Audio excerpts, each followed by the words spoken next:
So JD, what do we got here? So this is a specific type of training system, often used on apples and pears. It's called Espalier. Espalier. Yeah. It depends on how fancy you want to talk. Thus.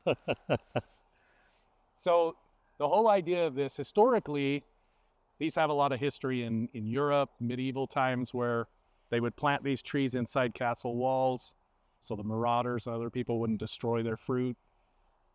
And it's a space-saving thing.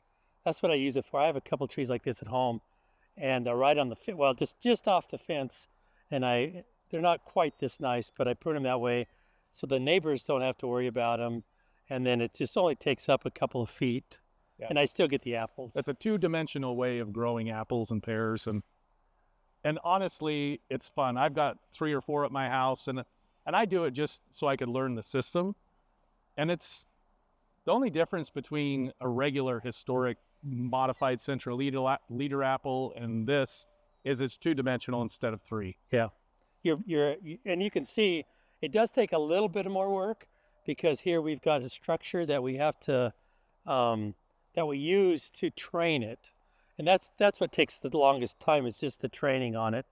And so we started when it was very small, and every year it's interesting to me that some people think, well, do the branches just come out right wherever you put the wires at the bars? No. And I say never.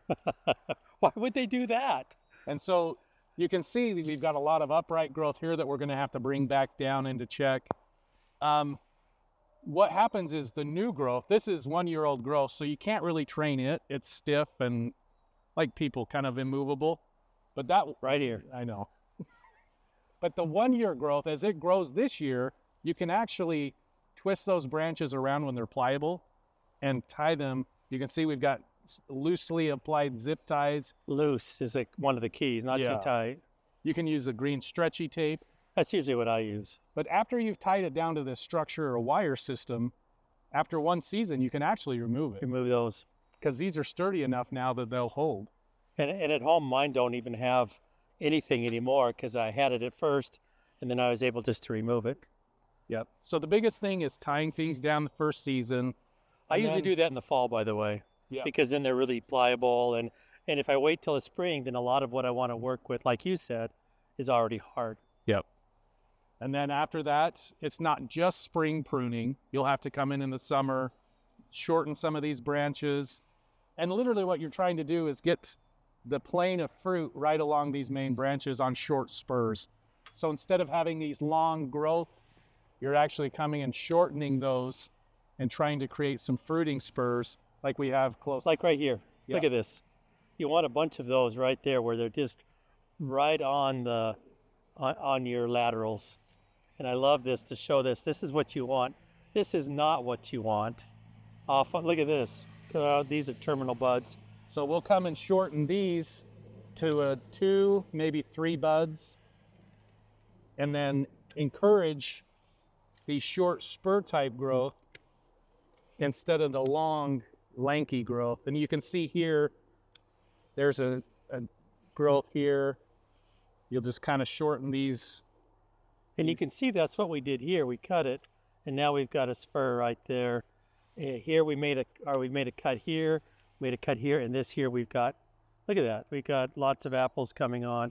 I mean, as I look at this, I get excited because it's working. Yeah. And the reason go ahead. No, the reason apples and pears are used is because they produce on the old growth. Yep. People ask me if they could do their peach tree, and I guess you could, but peaches aren't really long-lived. Yeah. And they produce on year-old wood. Yeah, and you don't want so it just keeps going. Year-old wood. You want the old stuff. We've seen some really old peaches in Europe that are probably, they were saying 50 to 60 years old, that are just this system, and they're still producing right along those laterals. So you can go to the nursery right now, and they do have starts of espalier trees that are so tall, and they have a start of it, but you're still going to have to build it. But you don't have to do that. I mean, as I was kind of saying, is these branches normally don't come out right where you want them, but as you move them and as you train them onto here, this is a good example. This one was pointed out back, And then we just came in and look at here, we just trained it so that it looped back into here. Now it's permanent. So it's just starting from the very first day. If you just wanted to plant a tree and then just start getting the branches off where you want them and let the central leader grow up to a point here, and then we hit it and we take the branches off to the sides. Now we will come in and remove, as JD was saying, we will come in and remove all of that top growth. Go ahead. So this is about a 6-7-year-old tree. And like Jerry was saying, you may be able the first couple of years to do the lower tiers and then allow it to grow up. And it's taken me 3 to 4 years to establish all my scaffolding.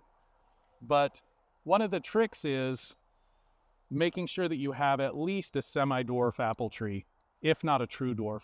Mine are true dwarfs, so they're not going to want to get bigger than 6 feet. And so the reason for that is you don't want a lot of growth that you're having to come and cut back each year. Well, and you can see behind us, this is a standard tree back behind here. You never want to do that because just too much growth on it. But like JD said, a semi-dwarf to dwarf works just really nice. And that's how most trees are sold now anyway.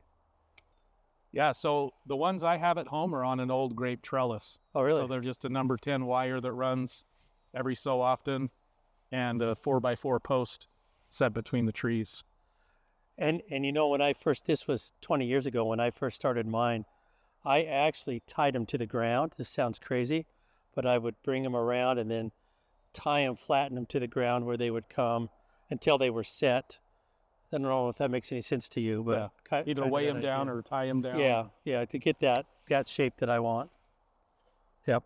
And then again, come back in the summer, and when this starts to get a lot of growth, you can pinch it off and stop that growth from going upright like apples and pears love to do.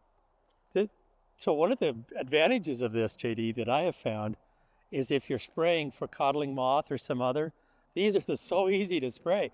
I mean, if you have a big tree like the one behind us, you know, you're trying to think, well, how do I get up in there and spray that? Here you just go, you have to make that noise too. And then it's taken care of. So to me, maintenance-wise on these is a lot easier. Yeah. It's just a fun way to flex your horticulture muscles. Impress neighbors.